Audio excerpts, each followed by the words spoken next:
texts teen sent her parents before she vanished. 3 years after Kathleen Bautista was found clinging to life in bushland, new details have emerged about the moments that led to her terrifying disappearance. Kathleen was only 19 years old when her car went sailing into dense, remote bushes in Canberra. A text she sent to her family moments before the accident worried authorities, hastening the need to locate her, Sydney Morning Herald reported. "I'm sorry forever," she penned to her parents, on the morning of September 5, 2015. The teen, who was described by friends as bubbly and a social butterfly, had been diagnosed with clinical depression the year prior to the car crash, and was known to have discussed self-harm previously.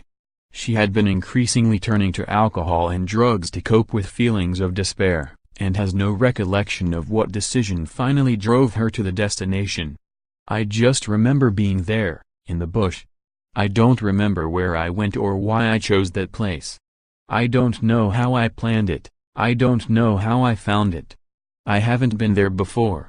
Kathleen's Hyundai was found upturned and crushed on a steep embankment, however, when authorities located it, some 7 days after she was first reported missing, they were shocked to discover it empty.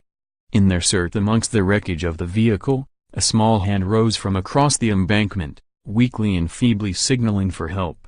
The hand belonged to an injured, dehydrated, but alive, Kathleen Bautista. Authorities who investigated, as well as Kat herself, believe she likely remained in the vehicle, unconscious, for a number of days. After coming to, she somehow made her way out of the wreckage, with a broken ankle and glass plugged in her neck, and was able to make her way partially up the embankment. Without realizing, she crawled in the wrong direction, further away from the roadside. Since the life-changing incident, Kathleen's family, particularly her sister Megan, have learned more intricacies surrounding mental illness. Her sister, who struggled with empathy and understanding prior to the accident, has learned to be as understanding as she can. Kathleen believes her survival story may be the one to help others who are suffering. "The way that depression works is that it consumes you completely.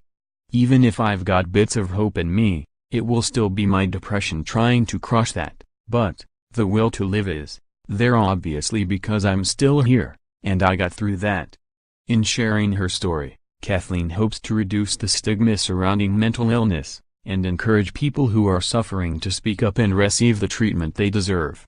For confidential support, call the Lifeline 24-hour crisis support on 13 11 14.